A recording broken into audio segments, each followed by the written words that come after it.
Hi everyone, it's 8:30. I'm going to get started pretty soon. I'm just going to give anybody else who wants to log in a minute to join me, and then we'll be getting started with our Intro to Google Forms for MPS staff half-hour webinar.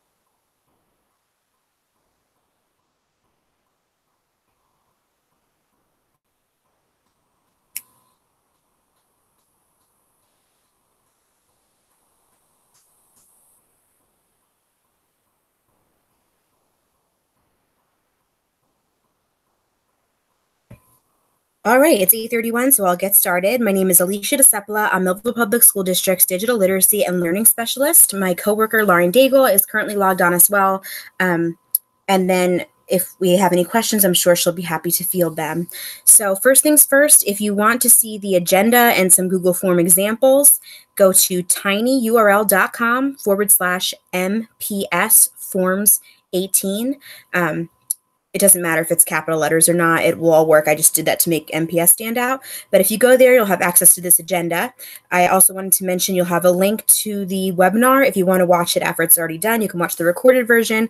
And then if you actually click on this link, you'll be directed to our website, which features even more learning opportunities for MPS staff, including our just announced summer professional learning series.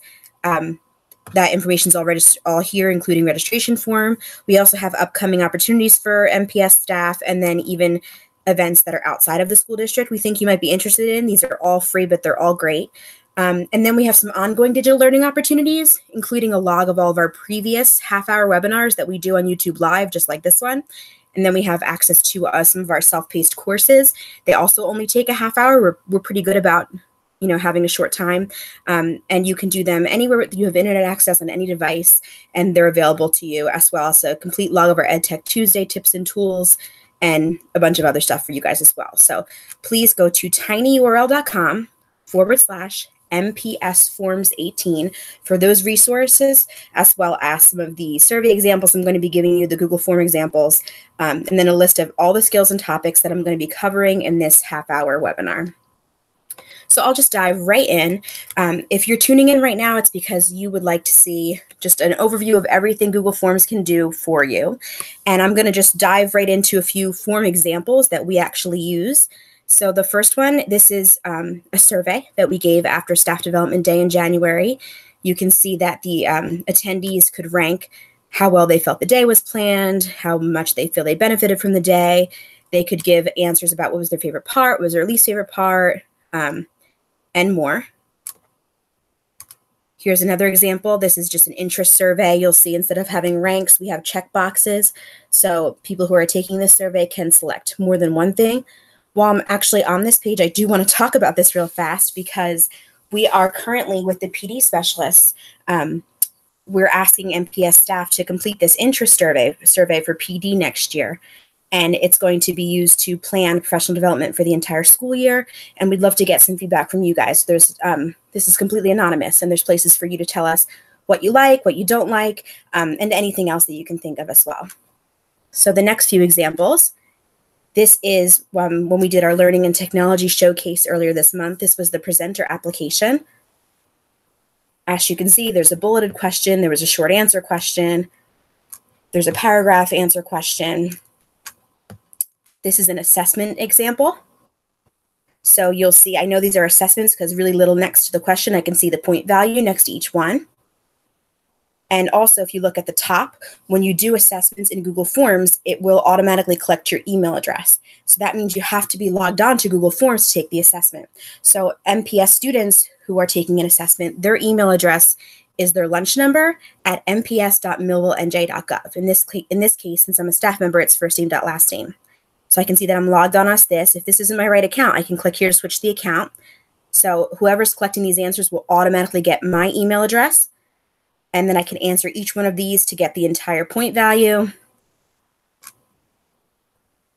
And my final example for you guys, here's the registration form for those professional learning opportunities this summer I showed you on our other website. You can see it collects their name, email. These ones you can see at the top, we're not automatically collecting their email address because we don't want to make people log on. Some people still don't know how to log on, so that's up to them to do, of course. But those are just like 5 quick little examples of Google Forms and how we currently use them in the school district in our position. But now we're going to just dive right in, make a brand new form, and I'm going to go through all of the features of Google Forms, and hopefully you'll feel pretty confident in the next 25 minutes. So first things first, to create a Google form, if you're in Google Drive, you would click the blue New button and go to More, then select Google Forms. Now, real quickly here, if you go to this little arrow next to Google Forms, you could choose from a template if you wanted to. For training purposes, I'm going to use a blank form, but if you were to select from a template, you'll see that there's 2 tabs up here. General, these are just all kinds of things that people have already created and Google has kind of curated for you. They're forms, templates that they've already checked. So if you wanted to just grab one of these and copy it, that's cool. This one is Millville Public Schools template. I don't think there's anything in here right now, but as Forms becomes more popular in our school district, we can submit things to get them approved for our domain. And then different educators and staff members in Millville can all use the same forms if they want to. So that would be really helpful. I'm thinking for like maybe elementary level, the benchmark assessments and stuff. If we could actually just plug those in as templates, then people could come here and just use them for their individual classes and customize them as they see fit. Or even like subject areas at the high school and stuff, like maybe the U.S. History department can all have the same U.S. History 1 final, and they can just have it located in this template and be able to pull it right from here. So again, there's 2 tabs. General is curated by Google. MPS is curated by our school district, but you actually have to submit a template in order for it to appear here, and nothing has been submitted yet, but if you have something great, please feel free to submit the template for approval. So like I said before, though, I'm not going to work from a template. I'm actually going to make a brand new form. So I'm going to go to New, More, and then click on Google Forms. So this is what it looks like when you create a blank form. First things first, I always add a title to my forms. So the title of my form is going to be Intro to Google Forms, Webinar 52218. So notice how up here it still says untitled form. I always point this out because this drives me crazy with Google. So if anybody from Google is watching, please take note. I'm sure you all are. So if it says untitled form up here, that's how it's going to appear in my drive. I don't want that because I'll have a ton of untitled stuff and I want to be very specific so I don't lose things and I can search for things. If you just click one time on untitled form here, it automatically plugs whatever title you have here up there. I really recommend that you do that. There's no save button here because as we go along, you'll see it'll say all changes saved in Drive. Everything is automatically being saved as we edit it, which is wonderful. The next thing I'm going to show you is I didn't put this into a folder automatically, and I'm not going to spend a lot of time on this because there is an Intro to Google Drive self-paced course and an Intro to Drive webinar that you can watch. Again, they're both a half hour, but right now I didn't put it anywhere. I just dropped it in my drive. You can move it into different folders and stuff by clicking on this folder and selecting where you want to put this form. So that's up to you, however you like to organize your drive, but you do have the option right here. So now form description is usually where we put like our instructions, directions, anything that is very relevant to taking the assessment. So I'll go ahead and type in something really quickly.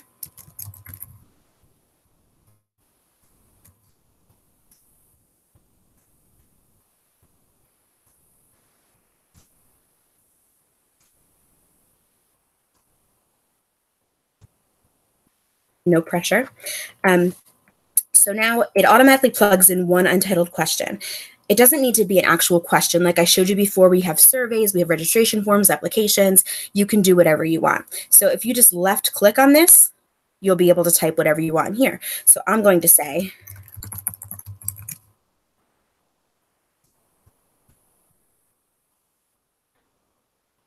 and now if I click on this option 1, I can type in the answer. And then if I need to add more options, I can click Add Option.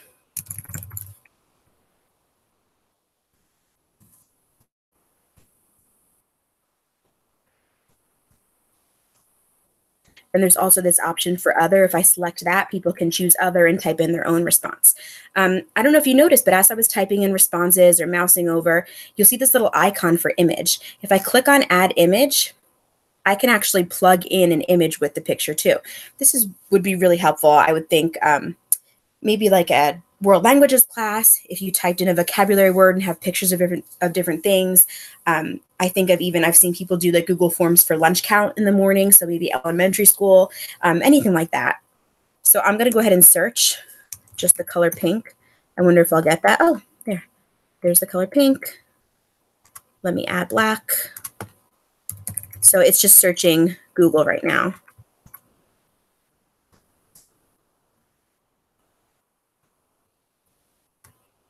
It's a good thing I'm adding these because some people might not know this.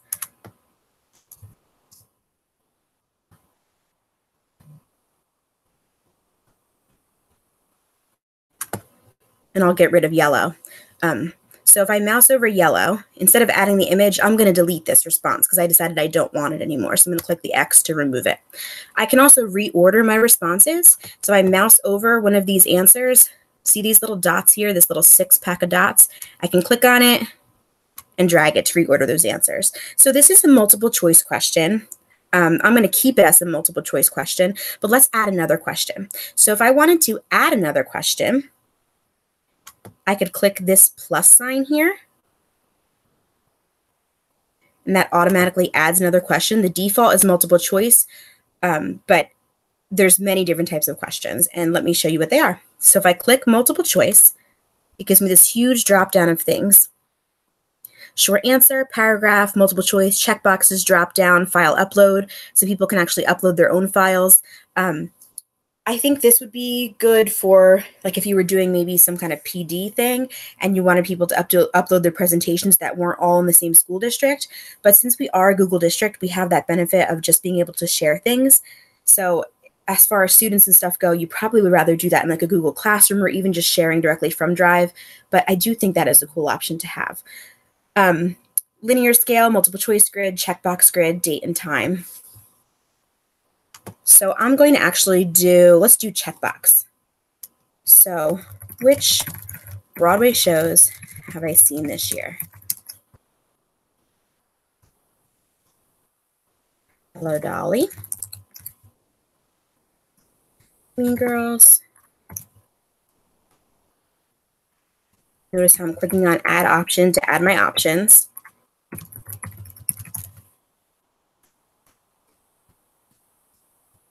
Okay, so I've seen more than one Broadway show this year. So instead of doing multiple choice, I'm going to have to change the question style. I'm going to click on multiple choice and choose check boxes because that will allow me to select more than one correct answer. So usually, I'm surprised it didn't catch that. Google's usually picks up on those things and automatically changes your question for you. But in this case, it didn't, so keep an eye out for that. But I did make that a checkbox question. So I want to go through these little icons down here, though. In every little question editing box, so if you click on a question, you'll see these little options arrive. I'm going to click on this box again. So if I was editing this question, here's those little options too. These two boxes are to duplicate. So if I wanted to duplicate the same exact question, there I just duplicated it. It would look like that. So I could change the question. What is Alicia's least favorite color? So I could do something like that. And then this trash button obviously would trash the question for me, so I just got rid of it. Required, if you click on this little ball, it'll turn whatever color your form is. Right now our form is purple, so it turns purple, and that will make this question required. So when I showed you those examples, actually, let me find it again. When I showed you some of those form examples in the beginning, you may have noticed some of the questions had these red stars. That means that they're required. So some of our questions didn't have them, but the red stars do mean required, and you can't actually complete the form until you have at least all the red star questions completed. So back to our form. The last little icon I want to show you when we're editing a question is these three little dots here. If you click on that,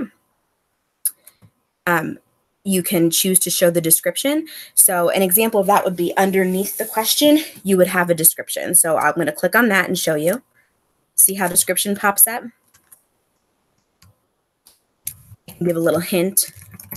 It's not the color she wears all the time. I'm going to click on those three little dots again to show you a few other things. This is pretty cool. Go to section based on answer. If you click on this one, you can actually do like a design your own adventure, Google Forms kind of thing. That's probably a really exciting way to describe it. But in reality, it would be like if you got a question correct, you can move on to the next section. If you got it wrong, you'd have to repeat at the same skill. So maybe it was like a math final and your teacher wanted to see exactly what you knew. You could do something like that. Also, shuffle option order. That just changes these options. So instead of viewing them as I've ordered them, black, pink, and purple, it'll view them however it generates. So if I do that, you'll see it'll shuffle them for all the different viewers as well. So now let's add some more things to this amazing assessment, which is probably going to be worth a lot of points. So over here on the right, you'll see this little box. As I scroll up and down, it goes everywhere with me. It's just stalking me. I showed you that this little plus sign is how we add a question to the assessment. These T's right here, if I click on them, this is title and description. So I clicked on them and see how it gave me this title. So I could say, you're halfway done.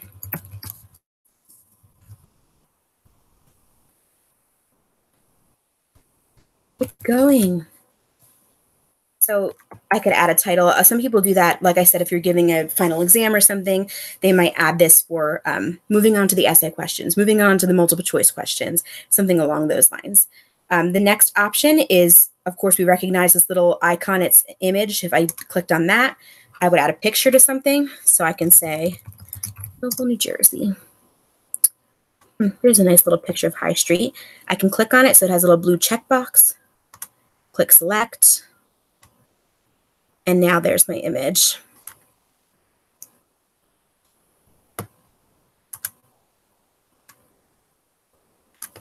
So the next option, it has this little triangle in a box. If I click on that, that's to add a video. So you could add a YouTube video if you wanted to. It could be a 1-minute scene, and you wanted to ask people questions about what was happening with the characters, something of that along those lines. I'm going to just plug in a video of my favorite animal, one of my favorite animals, because this is my go-to. Again, I click on it. It's highlighted in blue. I click select, and then it gets plugged in here. Watch this video. My other favorite animal, in case you were wondering, is a dolphin. So why don't we add a question about that, of course. Let's do a plus sign. Here's my question. What is Alicia's other favorite animal? Dolphin, unicorn, cats. Anybody picks cats, you can tell they didn't watch this webinar because I really don't like cats. The animal and the musical. So I'm actually deciding I'm going to delete this picture. I don't like it. So remember what we do. We click on it and we click the trash can. We can get rid of something. Maybe I wanted to reorder this. If I wanted to reorder questions, if I click on it, see how it's highlighted in this little gray color? That means I'm editing this specific part of the assessment. I can click on these little dots, click and hold and drag them to reorder things. But I decided I want to get rid of this too, so I'm going to trash it. The last option, though, I wanted to show you. See these two little bars right here? That's how we add a section. It'll just break it up. So this is section 1. This is section 2. So after section 1, I can say I want it to go to submit form, or I want it to go to section 2. That's up to you. I'm going to do continue to next section. And I can rename this section, and I'll call it animals, which means I should probably move this question up to section 1. Remember how we move it. We click on it. It'll be highlighted in this gray color. Then I click on this little 6-pack of dots, click and hold, and drag it up to wherever I want to put it. I'm going to drop it in section 1. All right, so it looks like I have everything done that I wanted to get done. I've added a few features to my form. So now let's move on. We're going to move on to these very important icons up here in the upper right-hand area of our screen. So this first one is for add-ons. Not going to jump into these right now. This is very advanced, but if you have a question about this, please feel free to reach out to myself or Lauren. We love Google add-ons and we'd love to help you with them. If you clicked on add-ons, it'll show you any add-ons you have already installed in Google Forms, but you probably won't have any right now because I don't think most of us are using them yet. But again, that's where add-ons are located. This little art palette is where you select your colors. So if you click on this little color palette, you can choose like a default color to appear. This is how it'll appear to both the people taking the assessment and to you as you're editing. There's also images, and you can actually put your own image in there too, but I noticed they don't really fit very well in this tiny little header. So I'm going to click on that and see this little image icon again. If I click on that, there are a ton of different images. Here's the different categories. I can select. I'm going to select this because I feel like it's funny because I'm not very sporty. So I'm going to select that one, and you'll see my little basketballs will appear at the top. So I'm going to jump over this one and go right to this little settings icon. If I click on settings, this is a very important menu that I want to spend some time on with you guys. Remember how I told you you could collect email addresses? If you select this, that means people have to be logged into their account in order to take the assessment. So if you are giving this to your students probably all know how to log on to Google, or if they're logging in from a Google Chromebook, it's automatically logged in, so they're fine. Sometimes with staff members, not everybody logs into their Google account still, so you might have to reiterate how to log in. If you go to our website, like I showed you before, we do have a 1-minute video showing them how to log in if they're not sure of how to do that still. Response receipt is just going to send them an email with their copy of all of their responses. That's up to you if you want to check that off or not. This is very important too. If you uncheck this, restrict to Millville Public Schools users, that means that anybody can take your assessment as long as they're logged in, because I have this email address thing. If I uncheck that too, that means nobody can log in. They can just do it randomly. I'm going to do this though, restrict to Millville Public Schools users, because this assessment I'm going to use to generate PD certs for anybody who's watching this webinar right now. So I'm going to restrict it to Millville Public Schools users, and I'm going to limit it to one response. So for example, if Justin Dodge is watching, he can't take the assessment 25 times just to get 100%. He's got to take it right the first time. This would be helpful, obviously, if you were giving your final exam or an important assessment and you wanted to make sure the kids weren't having several attempts at your exam. That's completely up to you, however you like to handle your assessments. So I'm going to collect email addresses because obviously I've restricted it. I do want to mention here, though, if you don't restrict it, you should obviously have a space to put their name at the top. Remember on that registration form I showed you, we had a space for their name and their email. That's because we didn't have it set to this.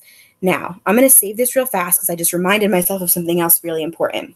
Remember how I told you earlier that the student email addresses are their lunch number at mps.millvillenj.gov.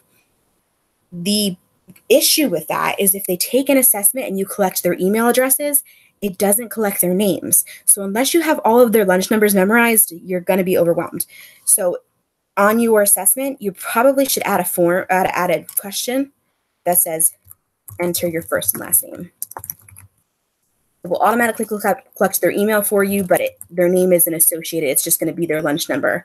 And you don't obviously want to have to go through Infinite Campus and search for every single lunch number you say. So let's go back to that little settings icon. Now, if I'm giving an assessment, I don't want them to edit after they submit it. See summary charts and text responses, that's completely up to you. So the next tab in our settings menu is presentation. I can show them their progress bar, see how far along they are in the assessment.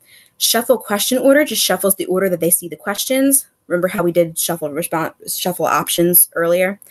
And then right here, I'm going to click on this. This is the confirmation message. Thanks for watching the webinar. This is just what they see after they submit. And then this is very important. If you want to make this a graded assessment, click on the quizzes tab, and you've got to click this little ball to make it light up. And now you can say, make this a quiz. When do you want to release the grade? Immediately after each submission. This is great if you're not doing like paragraph or short answer questions that you want to review. You could also click later after manual review. And the grades will be released via email to whatever email address you collected.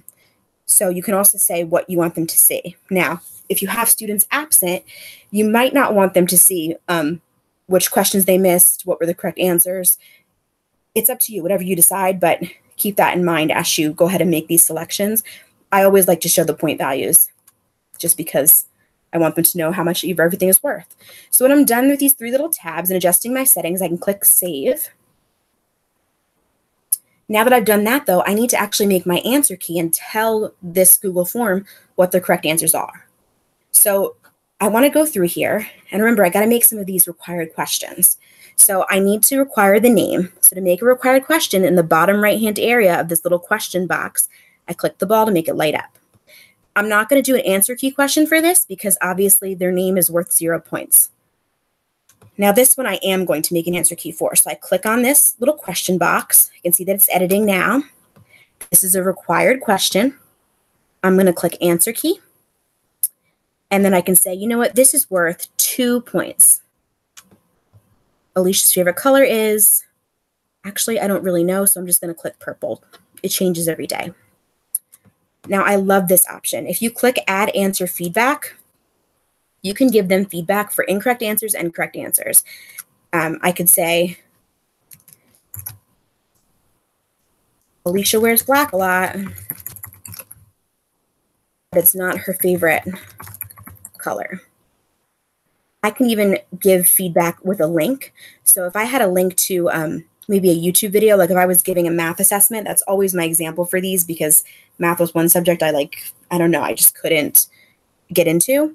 But I think I would as a 21st century student, to be honest. But I could add a link directly to a video to help them with whatever skill they were working on. So it could give them additional help if maybe they were struggling and got it incorrect, or if they got it correct and maybe you just wanted to have a YouTube video of somebody applauding. That's up to you. You can get creative with that. But I just gave feedback for incorrect. I can click Save, and you can do that for every single question. I'm just going to do that little example for that one. So here's our next question. Remember, this is a checkbox question, so I'm going to make it required. I'm going to choose my answer key, and I'm going to say, oh, I spelled this wrong. Let me change the... I did not see Help Dolly this year. So here's my answer key. I click answer key, and I select the shows that I saw this year. I'm going to add answer feedback to this too. Legally Blonde isn't even on. So I want to make sure I give it some point value. I'm just making up random point values. There's no rhyme or reason to this. It's totally up to you. So here's my last question. Obviously, this video, I don't have to do an answer key for because it's just to watch a video. This is my last question. I click on it. I make it required. I have an answer key. I'll make it worth 10 points. This is such an important question. And the correct answer is dolphin. So now I've made my answer key. I've made a place for them to type their first and last name. Doesn't really matter with staff because their first and last name is in their email address, but again, with students, it's just their lunch number. So then the last few options I want to show you up here, if I were to click this little I right here, it lets me preview the form, ask the people taking it will see it. So this is what it looks like, not in editing mode. So I think it looks pretty great. See, there's the progress button that I talked about. And remember, this is only the first section. So when they're done, they click next. It'll take them to the animal section. So let me go back and finish up in just 2 minutes. I know I can do it. These little 3 stacked dots right here, if I click on them, here's where we can undo, make a copy of a form. Maybe you have used a final exam for the first 2 semesters and want to change it up for the third. You can make a copy and make some edits. You can trash the entire thing, print it, add collaborators. Don't add collaborators unless you want them to be able to edit the actual form itself. This is not where you add people to actually take the assessment or fill out the form. Please do not add people because they can edit questions and stuff. Only do it if you want them to be able to edit it. The last thing I want to show you is this little send box here. If you click on send, you can type in people's emails to send it directly to them. Or this is how I usually do it. I click on this little link icon and I copy this link. And I am actually going to plug this in right here. Oops. Here to take the assessment and earn a PD cert. So anybody who actually wants to take this assessment, I've given you all the correct answers. So if you watched it, you will get 100% because you are basically a Google Forms genius. I'm going to link it. So if you click on that, you can take the assessment, and I'll send you a half-hour PD cert. Tell all your friends too. That's how I usually share it, with a link. This last option is if I wanted to embed it somewhere, like on a website or a blog or something like that. And that is Google Forms in a nutshell, in a half hour or less. Thank you so much for tuning in. If you have any questions about Google Forms, Google, or anything else EdTech, please contact myself or Lauren Daigle. Again, thanks for watching. Enjoy the rest of your evening.